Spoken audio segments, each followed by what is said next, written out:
രാത്രി കാലങ്ങളിൽ ഒരു ഡ്രൈവർ അനുഭവിക്കുന്ന ഏറ്റവും വലിയ ബുദ്ധിമുട്ടെന്തോ? എന്തോ വൈഫിൻ്റെ ഫോണോ? Bright light. എന്തോ ബ്രൈറ്റ് ലൈറ്റിന് എന്ത് പ്രശ്നം? ബ്രൈറ്റ് ലൈറ്റിന് എന്തെങ്കിലും പ്രശ്നമുണ്ടോ? ബ്രൈറ്റ് ലൈറ്റ് അല്ല പ്രശ്നം. നമ്മൾ അങ്ങോട്ട് ചെല്ലുമ്പോൾ അവൻ ഡിം ചെയ്ത് തരുന്നില്ല, അതല്ലേ പ്രശ്നം. ഈ ഡിം ചെയ്തില്ലെങ്കിൽ എന്തോ കുഴപ്പമെന്തോ? എന്തോ അല്ല, അതുകൊണ്ട് എന്തോ നമുക്ക് കുഴപ്പമെന്തോ? നമുക്കൊന്നും കാണാൻ പറ്റുന്നില്ല, റോഡ് കാണാൻ പറ്റുന്നില്ല. ഇതാരാ പറഞ്ഞേ? നമ്മളാ പറഞ്ഞേ. അന്നേരം ഈ റോഡ് ഉപയോഗിക്കുന്ന എല്ലാ ഡ്രൈവർമാർക്കും അറിയാമല്ലോ, ഡിം ചെയ്തില്ലെങ്കിൽ റോഡ് കാണാൻ പറ്റത്തില്ലെന്ന്. ഈ അനുഭവമുള്ളവൻ എന്താടാ ഇത് ചെയ്യാത്തേ? അല്ലാതെ ഒരു വിഭാഗത്തിനല്ലല്ലോ ഇത് മനസ്സിലാവാത്തേ. മനസ്സിലായില്ലേ? എതിരെ വരുന്നു എന്ന് പറഞ്ഞാൽ ഞാൻ അങ്ങോട്ട് വരുന്നു, നിങ്ങൾ ഇങ്ങോട്ട് വരുന്നു. ഞാൻ ഡിം ചെയ്തില്ലെങ്കിൽ എനിക്ക് മനസ്സിലായി ഇയാൾക്ക് കണ്ണ് കാണുന്നില്ല. അതെങ്ങനെ എനിക്ക് മനസ്സിലായി? ഇയാളും ഡിം ചെയ്തിട്ടില്ല, നീ കാണാൻ വയ്യാലോ. സത്യമല്ലേ പറഞ്ഞേ? ഈ സമയത്ത് എന്തുകൊണ്ടോ ആരുടെയൊക്കെ പ്രാർത്ഥനയുടെ ഫലമായിട്ട് ഇടിക്കാതൊക്കെ അങ്ങ് പോവുക. സത്യമാണോ പറഞ്ഞേ? കാരണം എൻ്റെ മുമ്പിൽ ഒരു തടസ്സമില്ല എന്നൊരു ധാരണയെ കയറി അങ്ങ് പോവുക. ആ സമയത്ത് ദൈവത്തെ വിളിക്കുന്നവരൊന്നും എൻ്റെ മുന്നിലില്ല. കാരണം എനിക്ക് എന്തായാലും ഒരു 5 സെക്കൻഡ് കണ്ണ് കാണുന്നില്ല. സംശയമില്ലല്ലോ പറഞ്ഞേ? ഇല്ല. ഈ അനുഭവം ഉണ്ടായിട്ട് എന്തുകൊണ്ട് ഡിം ചെയ്യുന്നില്ല? നമ്മുടെ ഒരു ചെറിയ മാനസിക വൈകല്യം ഞാൻ പറഞ്ഞത്. ഞാൻ എൻ്റെ അനുഭവം പറയാം, നിങ്ങൾക്ക് വേണമെങ്കിൽ അത് അതുപോലെ അപ്ലൈ ചെയ്യാം. ഞാൻ വിജയിച്ചൊരു കാര്യം പറയുന്നത്. എതിരെ വരുന്ന വാഹനം എന്തോ ആയിക്കോട്ടെ. നേരത്തെ എന്നൊക്കെ പറഞ്ഞാൽ 2 വീലറിൻ്റെ ഒക്കെ വെട്ടം എന്ന് പറഞ്ഞാൽ മിന്നാമിനിങ്ങിൻ്റെ വെട്ടം ഉണ്ടായിരുന്നുള്ളൂ. ഇപ്പോൾ അതിനാണ് ഏറ്റവും വലിയ ലൈറ്റ്. അപ്പോൾ അതുകൊണ്ടാണ് പറഞ്ഞത് 2 വീലറോ 3 വീലറോ 4 വീലറോ ഏതോ ആയിക്കോട്ടെ, എതിരെ ഒരു വാഹനം വന്നാൽ ഞാൻ ആദ്യമേ അങ്ങ് ഡിം ചെയ്യും. മനസ്സിലായോ? ഞാനങ്ങ് ഡിം ചെയ്യും. ഞാൻ ഡിം ചെയ്താൽ എൻ്റെ ഒരു അനുഭവം വെച്ച് പറയാൻ 50% പേര് ഓപ്പോസിറ്റ് വരുന്ന ഡിം ചെയ്യും. തുടങ്ങിയത് ഞാനാ. 50%. കാരണം അറിയോ, ലോല ഹൃദയരാ, ആരെങ്കിലും ചെയ്ത് കൊടുത്തു തുടങ്ങിയാൽ മതി. 50% പേര് ഡിം ചെയ്യും. ഇനി ബാക്കി 50 ഉണ്ടല്ലോ. എന്നിട്ടും ഡിം ചെയ്തില്ലെങ്കിൽ ഞാനിത് അറിയാം, ഡിമ്മും ബ്രൈറ്റ് ഒരു 3-4 തവണ ഒന്ന് ഇട്ടു പോകും. ബാക്കി 30% പേരെന്ന് ഡിം ചെയ്യും. എത്രയായി? 80ആയി. ബാക്കി 20% ഉണ്ടല്ലോ, ജീവിതകാലത്തും ഡിം ചെയ്യത്തില്ല. 100 രൂപ തരാമെന്ന് പറഞ്ഞാലും ഡിം ചെയ്യത്തില്ല. ആ 20% വിട്. നമ്മുടെ ഒരു പ്രവൃത്തി കൊണ്ട് 80% പേര് ഡിം ചെയ്തില്ലേ? ഇനി ബാക്കി 20% നമ്മൾ പോസിറ്റീവായിട്ട് കാണാം. അവൻ ഡിം ചെയ്തില്ലെങ്കിലും ഒരു ഗുണം അവിടെ ഉണ്ടായി. എന്താ? ഞാൻ ഡിം ചെയ്തുകൊണ്ട് അവൻ എൻ്റെ നേരെ വരത്തില്ലല്ലോ, കാരണം അവന് കണ്ണു കാണാമല്ലോ. ഒരപകടം അങ്ങനെ ഒഴിവാക്കിക്കൂടെ? അങ്ങനെ ചിന്തിച്ചുകൂടെ? ശരിയാണെന്ന് പറഞ്ഞേ? അപ്പോൾ നമ്മൾ ചെയ്യുന്ന ചെറിയ ചെറിയ കാര്യങ്ങൾ, ഇതുപോലുള്ള 2-3 കാര്യങ്ങൾ, ഈ റോഡിലുണ്ടാകുന്ന ഏറ്റവും വലിയ അപകടമെന്ന് പറയുന്നത് കൂട്ടിയിടിയാണ്. പുറകെയുള്ള ഇടിയല്ല, കൂട്ടിയിടിയാണ്. ഒരു രീതി പറഞ്ഞാൽ എങ്ങനെ കൂട്ടിയിടിക്കുന്നേ? ഏത് വശത്തോടെ വണ്ടി ഓടിക്കണ്ടേ? Left side.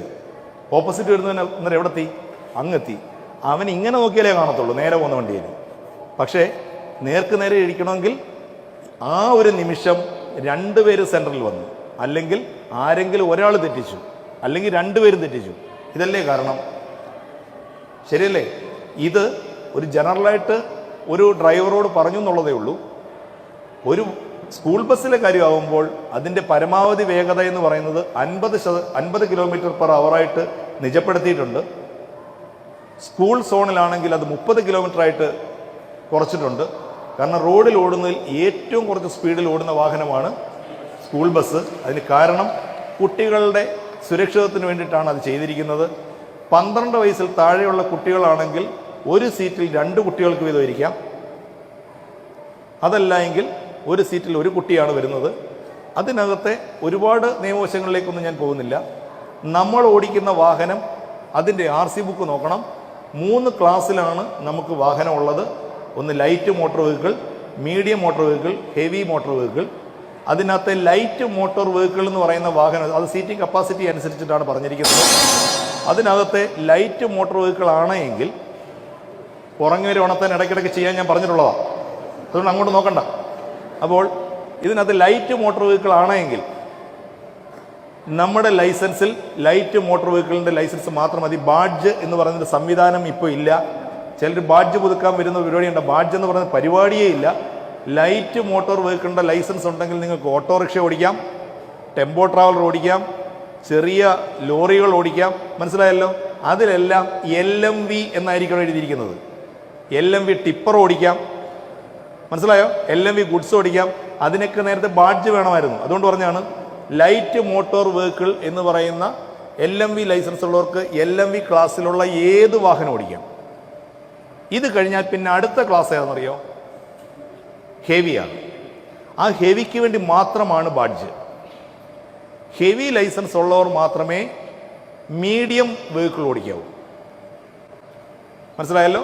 നിങ്ങൾക്ക് ഓടിക്കാൻ കിട്ടിയിരിക്കുന്ന സ്കൂൾ ബസ്സിലെ സീറ്റ് കപ്പാസിറ്റി അനുസരിച്ച് MMV എന്നാണ് എഴുതിയിരിക്കുന്നതെങ്കിൽ ആ വാഹനം ഓടിക്കണമെങ്കിൽ നിങ്ങൾക്ക് ഹെവി ലൈസൻസ് വേണം.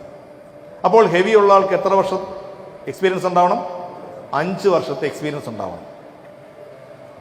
ലൈസൻസ് പുതുക്കുന്നതും 2 രീതിയിലാണ്. നിങ്ങളുടെ ലൈസൻസിൽ ഹെവി ഉള്ളവർ മാത്രം, ബാക്കിയുള്ളവരൊന്നും ശ്രദ്ധിക്കേണ്ട. ഹെവി ഉള്ളവർക്ക് TR എന്നെഴുതി ട്രാൻസ്പോർട്ട് എന്ന് പറയുന്നൊരു വിഭാഗവും NTV എന്ന് പറയുന്ന വേറൊരു വിഭാഗം ഉണ്ടാവും. ഇത് രണ്ടും 2 കാലയളവാണ്. രണ്ടിൽ ഏത് തീരുന്നോ അതിനനുസരിച്ച് അത് പുതുക്കിക്കോണം. പറഞ്ഞ മനസ്സിലായല്ലോ? ഏതെങ്കിലും ഒരു ക്ലാസ് 2024 തീരുന്നു, അടുത്ത ക്ലാസ് 2026 തീരുന്നു എന്ന് പറഞ്ഞാൽ ഇതെല്ലാം കൂടി 2026 പുതുക്കുന്നത് എന്ന ഒരു തീരുമാനത്തിലെത്തരുത്. 2024 പുതുക്കേണ്ടത് 2024 തന്നെ പുതുക്കണം. ഒന്ന്.